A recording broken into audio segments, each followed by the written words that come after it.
क्षण कर्म चेतन बंधकारु, कर्म के अवसान का कह कर स्वरूप यथार्थ जग का, जो किया उपकार है उसके लिए जिन वाणी माँ को वंदना शत बार है, वंदना शत बार है, वंदना शत बार है। ओम नमः सिद्धेभ्यः।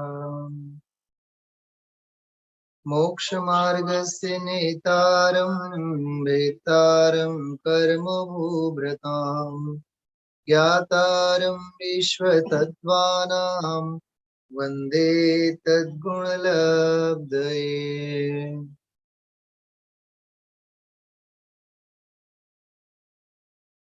देखिए, रात्रिकालीन स्वाध्याय के क्रम में हम आप लोग सत्ता स्वरूप ग्रंथ के आधार से अत्यंत महत्वपूर्ण और उपयोगी प्रकरण विगत कई महीनों से चला रहे हैं। सर्वज्ञ भगवान की वस्तु स्थिति क्या है, मतलब सर्वज्ञता का निर्णय, सच्चे देव कौन है, सच्चे गुरु कौन है, परम आराध्य हम आप सबके उपासनीय ऐसे सर्वज्ञ भगवान मतलब देव, आराध्य देव, और उसी प्रकार आराध्य परम उपासनीय गुरु, बरोबर, और परम आराधनीय ऐसी माँ जिनवानी, इन तीनों का क्या कैसा स्वरूप है उसकी चर्चा हम आप लोग सत्ता स्वरूप ग्रंथ के आधार से कर रहे हैं। कई बार मैंने इस बात की चर्चा यहाँ की है। सत्ता स्वरूप एक ऐसी छोटी सी रचना है, पंडित भागचंद जी की, जो अपने आप में हम आप सभी को देव शास्त्र और गुरु का स्वरूप समझाती है। देव शास्त्र गुरु का यथार्थ स्वरूप समझाने के लिए सबसे उपयोगी और सबसे कारगर रचना यदि कोई है तो सत्ता स्वरूप है। क्योंकि कई बार हम आप लोगों ने एक बात देखी है, 6 सामान्य गुणों में सबसे पहले अस्तित्व गुण की बात आती है। तो आराध्य देव हैं, गुरु हैं, उपासनीय माँ जिनवाणी है, इनका यथार्थ ज्ञान का होना, इनके यथार्थ स्वरूप का भान का होना, ये हम आप लोगों के लिए आलम्बन भूत है। क्योंकि इनके बिना, इनके यथार्थ ज्ञान के बिना, अथवा रत्नगण श्रावकाचार्य आदि ग्रंथों के आधार से कहें कि सच्चे देव शास्त्र और गुरु की पहचान के बिना मोक्ष का मार्ग भी स्पष्ट नहीं होगा और न समझ में आएगा न परिणमन में आएगा। तो जितनी भी अगाध जिनवाणी है, सर्वज्ञ कथित जितनी भी वाणी है, जिनवाणी है, और जिनवाणी की जो संरचनाएं गणधर भगवंतों ने की है, उन्हीं भगवंतों ने जितना जो भी मनोमंथन करके चारों शास्त्र चारों अनुयोगों में रचे हैं, वो शास्त्र रचने के पीछे, शास्त्र रचना करने के पीछे केवल एक ही प्रयोजन है ना, कि भव्य जीवों को, जगत के जीवों को आत्म कल्याण का मार्ग प्रशस्त, मतलब मार्ग मिले, मार्ग का परिज्ञान हो। प्रवचन सार में चरणान योग सूचक चूलिका के अंतर्गत एक बहुत मार्मिक बात वहां आती है। आचार्य कहते हैं यदि दुखों से परिमुक्त होना चाहते हो, ऐसा लिखा है। अमृतचंद्राचार्य देव ने गाथा की टीका में बहुत बढ़िया बात लिखी। तो हम मोक्ष मार्ग के प्रणेता यहाँ खड़े हैं। चरणान योग सूचक चोली का अधिकार के प्रारंभ में ये बात आती है। मतलब आप देखो, जिनागम जिनवानी शास्त्र इत्यादि लिखने के पीछे आचार्य मुनि भगवंतों के क्या अभिप्राय है, क्या उनके पीछे की परिकल्पना है।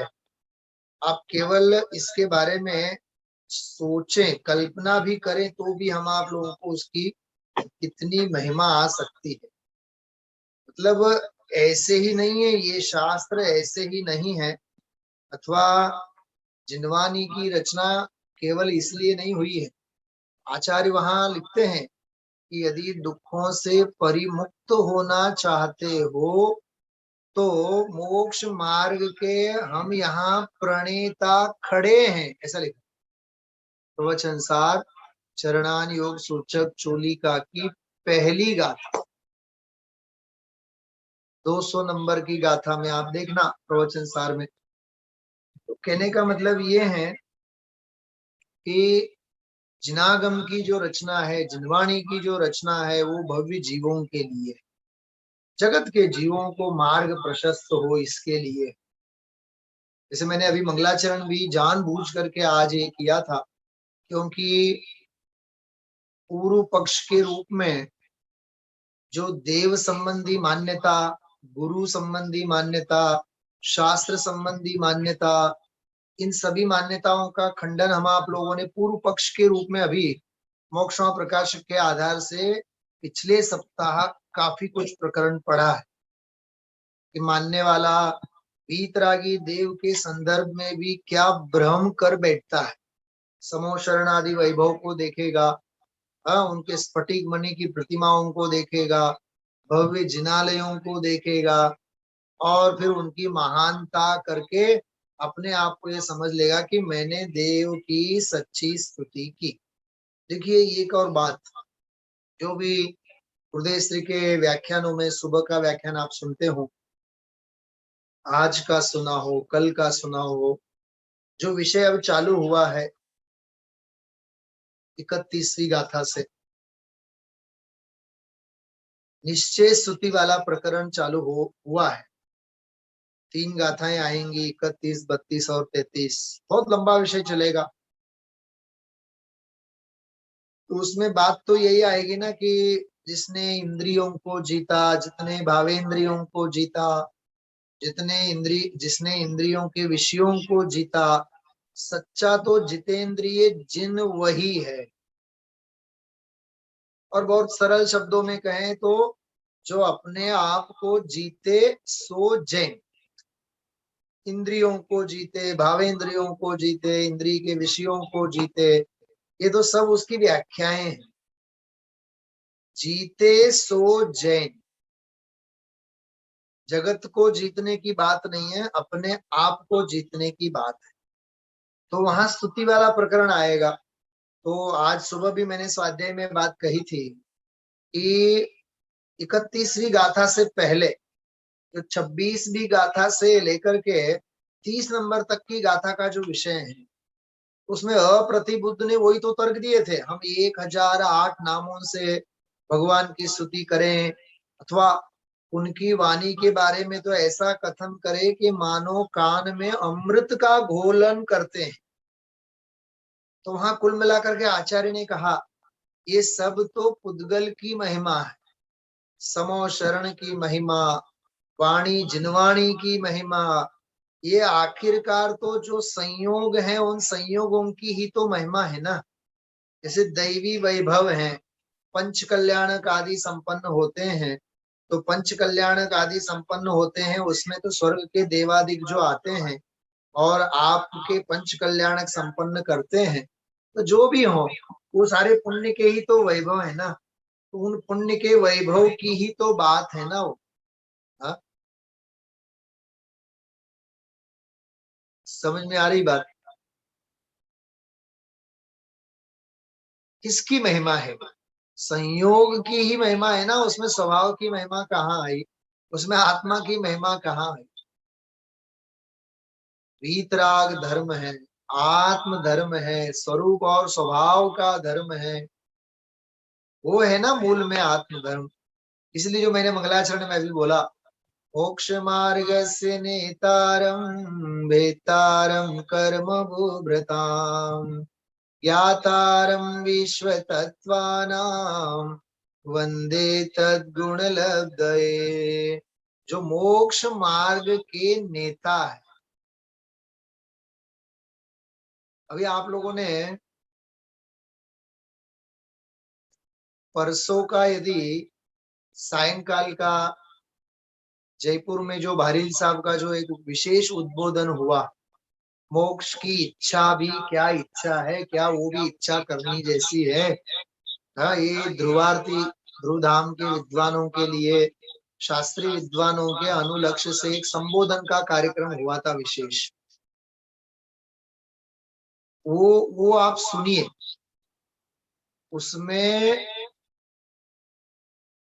जैसे 9 देवताओं की जो परिकल्पना है ना दुनिया में, 9 देवता, उस 9 देवता की परिकल्पना के संदर्भ में हम आप लोगों ने भी क्या क्या मान रखा है, उसके बारे में बहुत सुंदर समीक्षा उन्होंने की थी। पता नहीं आप में से कितने लोग थे, किसने सुना किसने नहीं सुना? हाँ, एक तो हाथ खड़ा हो रहा है। हाँ? 2 हो गए, दो दो लोगों ने तो सुना है। हाँ? अरे पंच परमेष्ठी है ना, अरहंत सिद्ध आचार्य उपाध्याय साधु, और ये साधना के क्रम में अवस्थाएं हैं। अब दुनिया में वो 9 देवताओं की मान्यता है, इसलिए हम लोगों ने भी 5 परमेष्ठियों के साथ 4 को और लगा दिया। हाँ? जिन चैत्यालय बोलो और जिनवाणी और जिन धर्म। मालूम उन्होंने क्या तर्क दिया था, बहुत जोरदार, मेरे दिमाग में भी बहुत, मैं आंदोलित हुआ उस बात को सुनकर कि मंदिर में अरहंत भगवान तो है ही ना, तो जिन चैत्य हो गए, 5 परमेश्वर में अरहंत भगवान तो हो गए कि नहीं? हाँ, वही जिन प्रतिमा, वही जिन चैत्य है ना, जिन प्रतिमा मतलब वही अरहंत भगवान है ना जो मंदिर में है अपने। फिर वो जिन चैत्य अलग से और लगा दिया उसमें। जिन चैत्य में और जिन अरहंत भगवान, इन दोनों में क्या फर्क?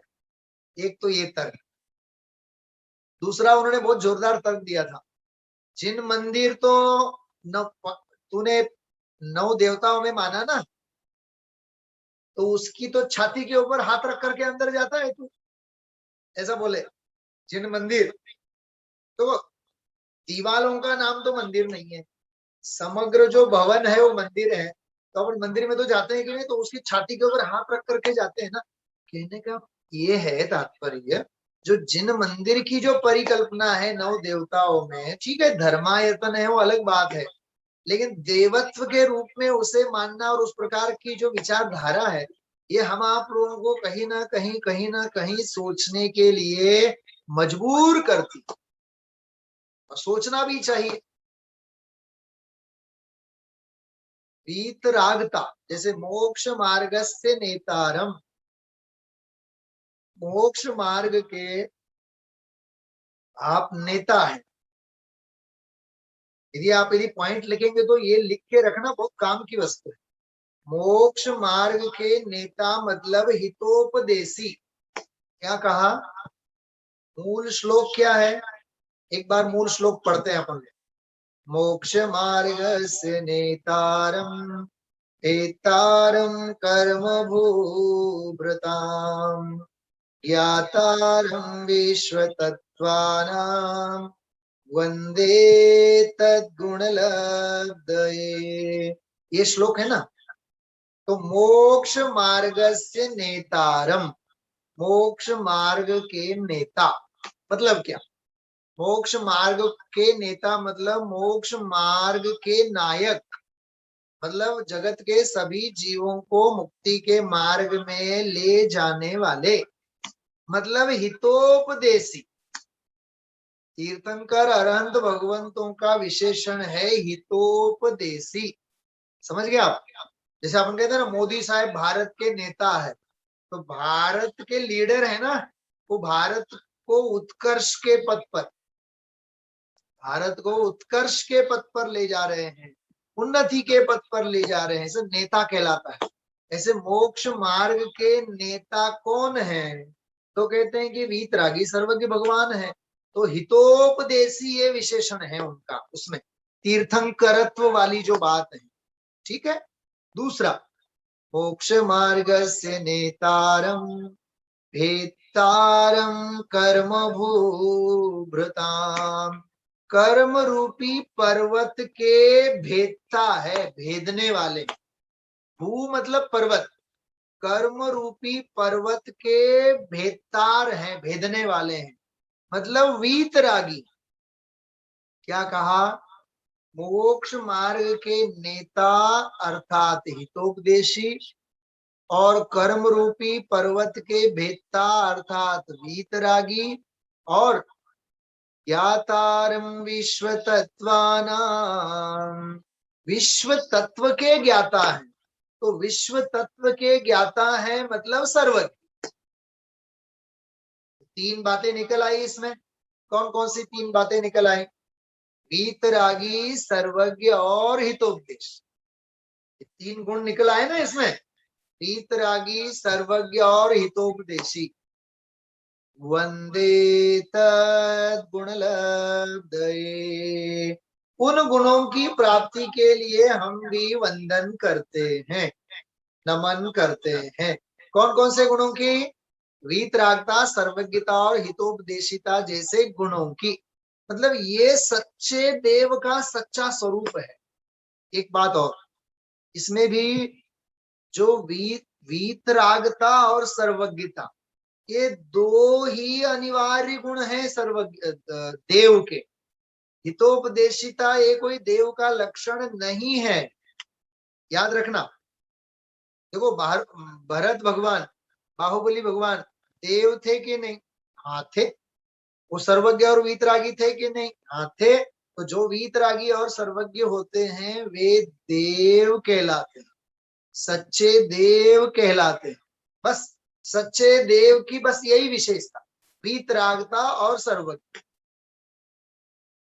बाकी हितोपदेशिता तो तीर्थंकर नाम कर्म की प्रकृति का उदय हो और समो शरण में बैठकर हित का उपदेश भव्य जीवों को लिए यदि वे देते हैं, ऐसा तीर्थंकरत्व का उदय उनको वर्तता होवे तो ही हितोपदेशिता का लक्षण घटित होता है।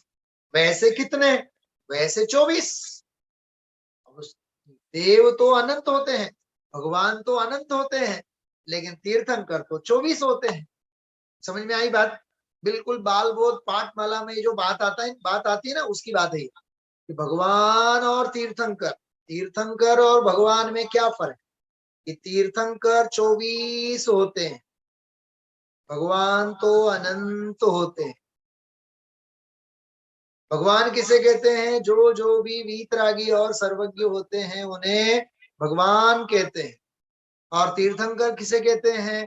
जो वीतरागी और सर्वज्ञ के साथ साथ जो कौन होते हैं? हितोपदेशी होते हैं, जिनका तीर्थंकर नाम कर्म की प्रकृति का उदय होता है, समो शरणादि की रचना होती है, उन्हें हितोपदेशी कहते हैं। तो हितोपदेशिता ऐड जब करते हैं, उसमें प्लस करते हैं वीतरागता और सर्वज्ञता में, तब वे तीर्थंकर अरहंत का लक्षण माना जाता है। तो ये भेद रेखा है देव के संदर्भ। अब अपनी बात इसके आगे बढ़ेगी। इस सत्ता स्वरूप ग्रंथ में हम आप लोगों ने ये विषय लिया। पूर्व पक्ष में उसने बहुत सारी बातें कही कि वायु वैभव है, ठाट बाट है, शरीर परम औदारिक है, छत्र चामर आदि हैं। वही मैंने आज के स्वाध्याय में अभी शुरुआत में कही थी, ये कोई तीर्थंकर भगवान की स्तुति है क्या? ये तो भगवान का बाह्य वैभव है ना। ये तो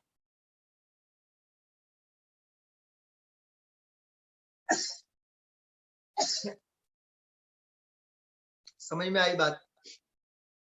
अरे सर्वज्ञता का, वीतरागता का गुणगान ये सर्वज्ञता का स्तवन है, ये सर्वज्ञ की सच्ची स्तुति है। क्योंकि सर्वज्ञता और वीतरागता तो स्वाभाविक गुण है, ऐसे अनंत गुण है जो स्वाभाविक गुण है। उन गुणों में अनुराग का होना वह सर्वज्ञ की सच्ची स्तुति। वही बात फिर 31, 32, 33 वाली बात सुबह के आगे कि निश्चय स्तुति तो वो है। समझ में आई? तो काफी कुछ प्रकरण जो है वो सुबह के प्रकरण के साथ यहाँ जुड़ा हुआ है, इसलिए उस विषय को हम आप लोग उसके साथ थोड़ा सा सपोर्टिंग है, वो मतलब सपोर्टिंग पॉइंट है सुबह का। इस विषय को उतनी गहराई से हम आप लोग समझने की कोशिश करें। अब आगे मैं बढ़ाता हूं इस विषय को। 21 नंबर का पेज है सत्ता स्वरूप पुस्तक में।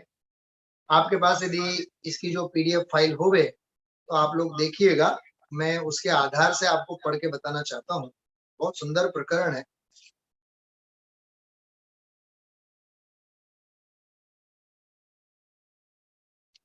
पेज नंबर 21 से सीधा हम आप लोग पढ़ना प्रारंभ करते हैं। 20 नंबर का जो पेज था वहां तक आए थे और उसके आधार से फिर हम आप लोगों ने मोक्षा प्रकाशक के आधार से अज्ञानी की अज्ञान में संयोगजन्य जो मान्यताएं हैं उनकी बहुत विस्तार से हम आप लोगों ने चर्चा पूरी की है। देखिए अब 20 नंबर का पेज जहां से विषय पूरा हुआ और 21 नंबर के पेज से हम आप लोग प्रारंभ करते हैं। तथा तुमने कहा कि, सेकंड पैराग्राफ है पेज नंबर 21 में। तथा तुमने कहा, कौन? कुल पद्धति परंपरा से मैंने कहा था संगति से, जैनियों की संगति में रहे। संगति परंपरा से समझो आप, मतलब उस गली कूचे में रहते हैं, उन लोगों के साथ रहते हैं, उनकी क्रियाओं को करने लगते हैं। बहुत बहुत बढ़िया बात है। जैन कुल में पैदा हुआ हो तो कुल परंपरा को अपना लिया, जैनों की संगति में आने लगे तो उनकी संगति की परंपरा को अपना लिया, लेकिन परीक्षा नहीं की, निर्णय नहीं किया क्या सही है क्या गलत है, वीतरागता की कसौटी नहीं अपनाई, बस एक आज्ञा के अनुसार वर्तने लगे, पद्धति के अनुसार वर्तने लगे और फिर अपनी अपनी मान्यताएं और अपने अपने विचारों के साथ घिरे रहे। उनकी बात यहाँ चल रही है। देखिए उसकी क्या मान्यता है कि तथा तुमने कहा 46 गुण सहित विराजमान है। देखो इतना तो उसे पता है, जैन है ना, तो उसे इतना पता है कि 46 गुण वाले होते हैं वो अरहंत भगवान होते हैं। यहाँ तीर्थंकर अरहंत भगवान की बात है। तो अरहंत भगवान के क्योंकि जन्म से संबंधित, केवल ज्ञान से संबंधित जो विशेष अतिशय हैं, वो अतिशय तो सब तीर्थंकर के ही होते हैं। और 46 गुण अरहंत के जो कहे गए हैं वो 7 प्रकार के जो केवली होते हैं, उनमें जो तीर्थंकर केवली हैं उनके ही ये 46 गुण माने गए हैं। तो कहते हैं 46 गुण सहित जो विराजमान है, परंतु वे सब अरहंतों में तो है नहीं। देखो भागचंद जी साहब ने गलती कैसी पकड़ी। सामने वाले ने कहा कि अरहंत भगवंतों के 46 गुण होते हैं। सभी अरहंतों के कहाँ होते? जो मैंने अभी कहा आपसे, ये तो तीर्थंकर अरहंत के होते। थोड़ा सा देखना कि आदिनाथ भगवान से लेकर भगवान महावीर तक 24 तीर्थंकर, हर एक काल के 24 तीर्थंकरों का ये नियम है। समो शरण में एक तीर्थंकर होता है, बराबर। समो शरण में कितने तीर्थंकर होते हैं? एक ही होता है। और लाखों केवली बैठे हैं। क्या कहा? लाखों केवली बैठे हैं। वो केवली जो है वो कौन से गुणस्थान वाले हैं? मैं आपसे पूछता हूँ। जो बैठे हैं ना समो शरण में, वो केवलियों का गुणस्थान कौन सा? बोलो। केवल ज्ञान कौन से गुणस्थान में होता है? 13वें गुणस्थान में होता है ना। तो वो लाखों जो केवली बैठे हैं समूह शरण में, वे सब 13वें गुणस्थान वर्ती ही है ना, केवली ही है ना। तो एक तीर्थंकर केवली के दरबार में लाखों केवली हैं। अब वो जन्म से संबंधित अथवा केवल ज्ञान से संबंधित ये सारे अतिशय मात्र और मात्र तीर्थंकर केवली को लागू पड़ते हैं, वो अन्य केवलियों को लागू नहीं पड़ते। थोड़ा सा सोचो, उनके भी 4 घातिया कर्मों का अभाव हुआ है, केवली हुए हैं, और अघातिया कर्म बाकी है। कभी भी हम आप लोग इसकी चर्चा नहीं करते हैं, कभी भी किसी भी सभा में इस प्रकार की चर्चा अपन लोग कभी नहीं करते। लाखों केवली हैं, उन्होंने भी 4 घातिया कर्मों का अभाव किया है। शपथ श्रेणी चढ़ करके 4 घातियों का अभाव किया और केवली बन करके समूह शरण में बैठे। लेकिन समूह शरण की रचना उनकी नहीं है, वो तीर्थंकर केवली की है। वाणी भी उनकी नहीं खिरेगी, वाणी तो तीर्थंकर केवली की खिरेगी। और एक बात, केवली है तो साथ साथ में वीतरागी तो हैं ही। क्या कहा? वो वीतरागी तो हैं ही, तो क्या वे भगवान की वाणी सुन रहे हैं समूह शरण में? बोलो, क्या कहा मैंने? लाखों केवली जो समूह शरण में है, वे तीर्थंकर भगवान की वाणी सुनते हैं। यदि वाणी सुने तो वो केवली कहलाएंगे। प्रश्न समझ में आ रहा है आप लोगों को? वो पूर्ण वीतरागी है, उनको कोई वाणी सुनने का वहां भाव भी नहीं है, समूह शरण में है, बस इतनी बात। लेकिन तीर्थंकर नाम कर्म की प्रकृति का योग उन्हें तो है नहीं। तो 46 दोष, 46 जो गुण है, यहाँ गुणों की बात है, 46 जो गुण है, वो 46 गुण तीर्थंकर अरहंत की अपेक्षा से हैं। वो कुल पद्धति से मानने वाला है, वो उसे पता नहीं है कि ये 46 गुण किसके होते हैं। दूसरी बात, जैसे हजारों लोग मंदिर में जाते हैं, जैसे हम आप लोग हजारों लोग मंदिर में जाते हैं, कितने लोगों को पता है कि ये आजू बाजू में, दोनों बाजू में जो चामर होते हैं, 2 चामर, मोस्टली मंदिर में 2 चामर लगाते हैं। वो 2 होते हैं कि कुछ और संख्या में होती है? चामर कितने होते हैं? बोलो, बिल्कुल बेसिक बात है ये। वहां मंदिर में उन सभी चामरों की व्यवस्था करना ये तो शक्य नहीं है। लेकिन आजकल कई मंदिर ऐसे बनने लगे हैं जहां मस्तक पर घूमते हुए ऐसे 64 चामर लगा दिए जाते हैं। वो किसी के दिमाग में आ गया, और वो जैसे अपने घरों में होते हैं झूमर जैसे, वो झूमर के टाइप में 64 चामर लगा देते हैं। कई मंदिरों में देखा जाता है 64 के 64 लगा देंगे। तो 64 चामर होते हैं। अरे वो 64 प्रकार के देव 64 चामर झूला करते। अच्छा, 3 छत्र होते हैं। अब वो 3 छत्र का क्या अर्थ है? भक्तामर स्तोत्र आप पढ़ो, छत्रत्रयम श्लोक में लिखा हुआ है। तो एक एक जो वहां का अतिशय है, अष्ट प्रातिहार्य है, अशोक वृक्ष है, छत्र है, चामर है, सिंहासन है, तो उन सभी प्रातिहार्यों का एक औचित्य है ना। भामंडल है, भामंडल तीर्थंकर भगवान के मस्तक के पीछे नहीं होता है, चांदी का पूरा, कांच का होता है, चांदी का होता है, कई जगह पाषाण का बना रहता है।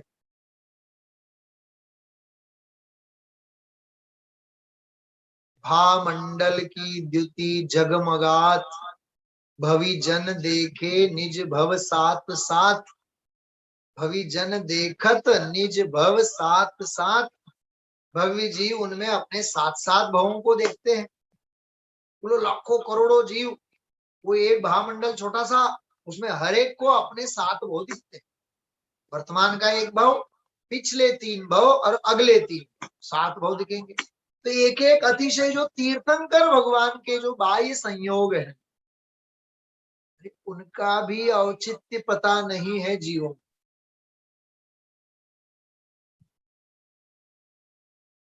मैं एक और बहुत बढ़िया बात बता रहा हूं, सुनना आप ध्यान से। 24 तीर्थंकरों में कौन से तीर्थंकर अंतरिक्ष होते हैं? आदिनाथ, अजितनाथ, संभवनाथ, अभिनंदन, शांतिनाथ, कुंतुनाथ, अरनाथ, महावीर या पार्श्वनाथ,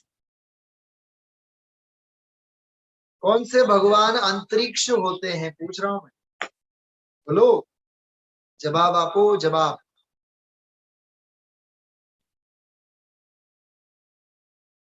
अरे 24 के 24 सारे तीर्थंकर अंतरिक्ष में विराजमान होते। समो शरण में सहस्र दल कमल बनता है सिंहासन के ऊपर। सिंहासन के ऊपर जो 1008 पंखुड़ियों वाला जो सिंहासन बनता है, उस सिंहासन से भी 4 अंगुल ऊपर होते हैं ना, 4 अंगुल ऊपर ऊपर विराजमान होते हैं ना। सिंहासन को तो स्पर्श करने की बात दूर, कमल का भी स्पर्श नहीं करते।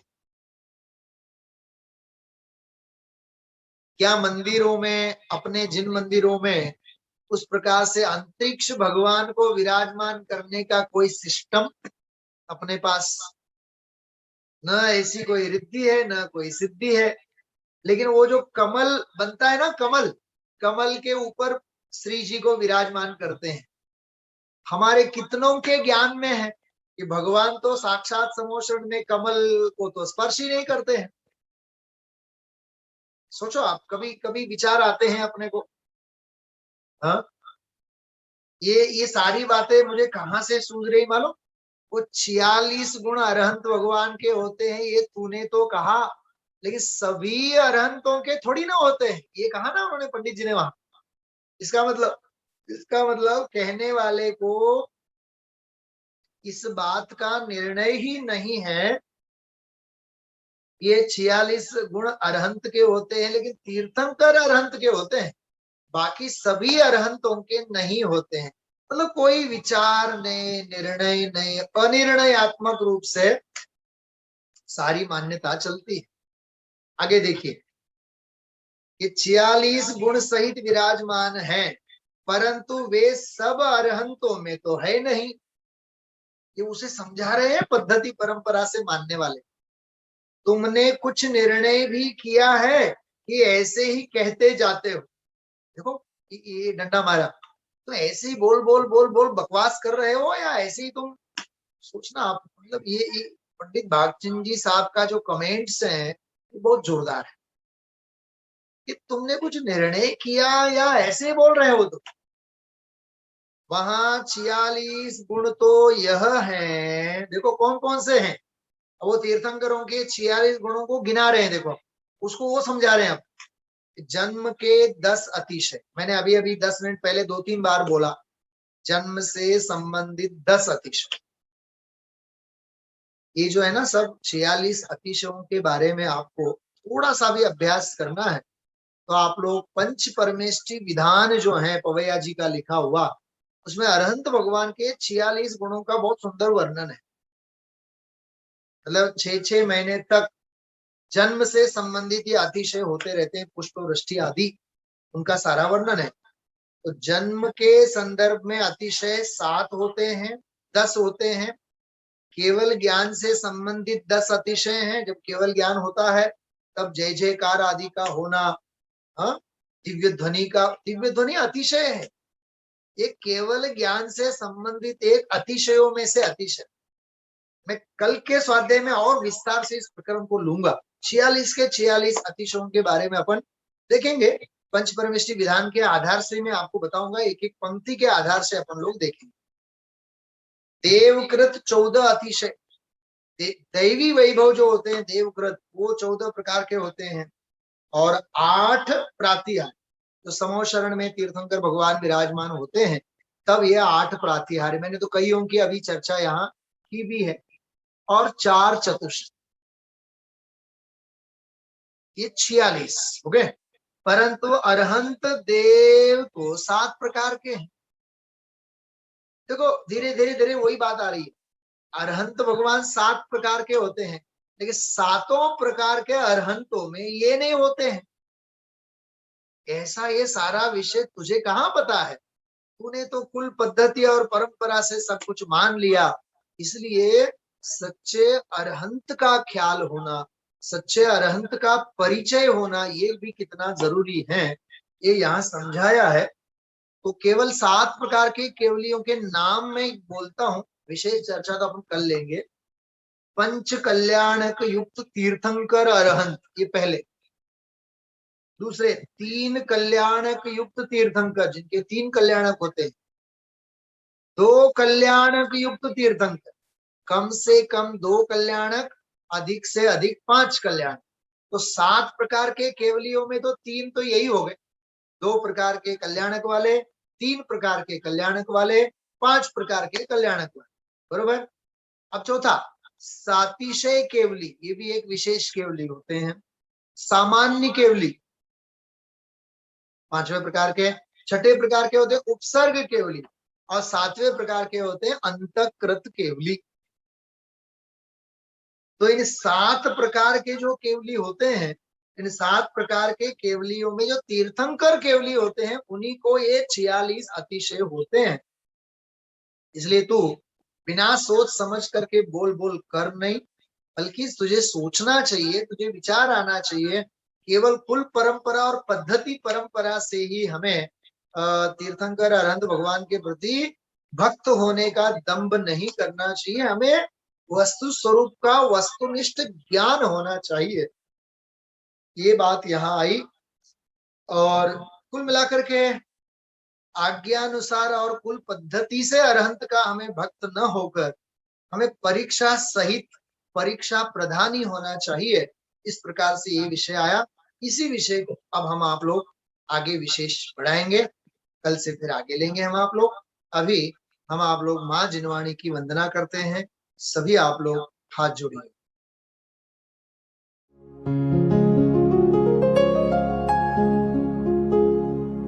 निज निधि निज में बताए, यह अनंत उपकार है उसके लिए जिन वाणी माँ को वंदना शत बार है, वंदना शत बार है, वंदना शत बार है।